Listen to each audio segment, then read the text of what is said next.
La primera fase de les obres de reforma de l'entorn de la plaça Josep Tarradellas de Figueres està a punt de finalitzar. El seu objectiu és eixamplar la centralitat de la ciutat amb un itinerari per a vianants. Hem fet ampliació de voreres que enganxen directament amb la plaça el·líptica. Això ha de ser un recorregut de vianants i de visitants, és a dir, és un portal d'entrada al centre de la ciutat. Portem el centre fins aquí, fins ara mentalment el centre se'ns acabava a la plaça Escorxador.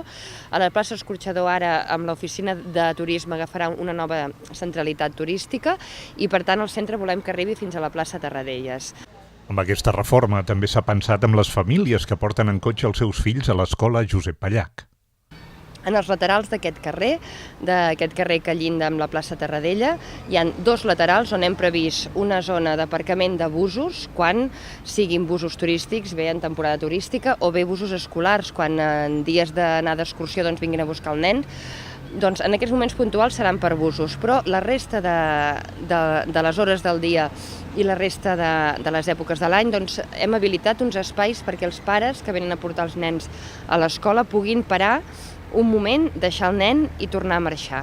En una segona fase s'actuarà fins a l'aparcament gratuït que hi ha a la carretera de Llançà. L'Ajuntament adquirirà part del solar que no té en propietat per pavimentar-lo i il·luminar-lo. De manera imminent, en els pressupostos de l'any 2017, que ja estem confeccionant, tenim prevista una inversió que consistirà en, primer de tot, hem de comprar la part de l'aparcament dissuasiu de la carretera de Llançà, que encara no és de propietat municipal. Tenim un tros que és de propietat pública, municipal, però l'altre no.